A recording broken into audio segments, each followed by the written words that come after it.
Pourquoi se comparer aux autres n'est pas productif ni nécessaire?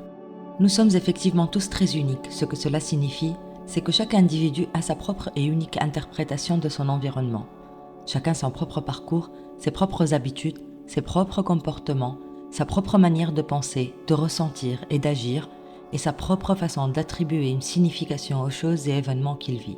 Nous sommes tous faits de la même substance, avec les mêmes facultés et les mêmes sens. Toutefois, chacun utilise les siens d'une manière très unique, à son image actuelle.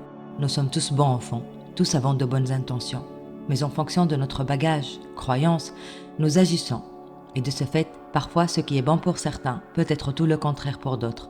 D'où le rôle fondamental de la compassion ainsi que de l'empathie.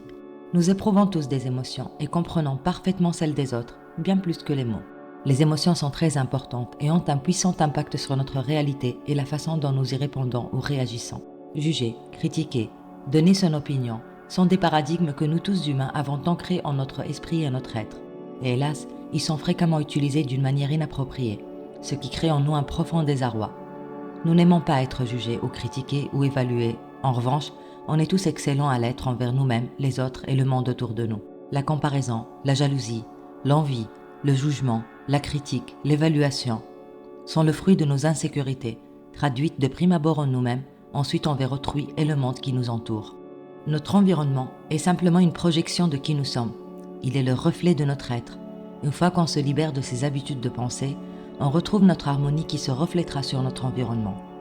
Choisir de voir le meilleur chez les autres est très important aussi, car cela, en quelque sorte, implique de voir le meilleur en nous-mêmes. Pardonner qui nous a fait du mal est autrement dit se pardonner nous-mêmes pour avoir été cette version passée de nous et nous consentir de nous libérer du fardeau qui, tout compte fait, est un poids inutile que nous traînons, croyant que cela affecte qui nous a fait du tort.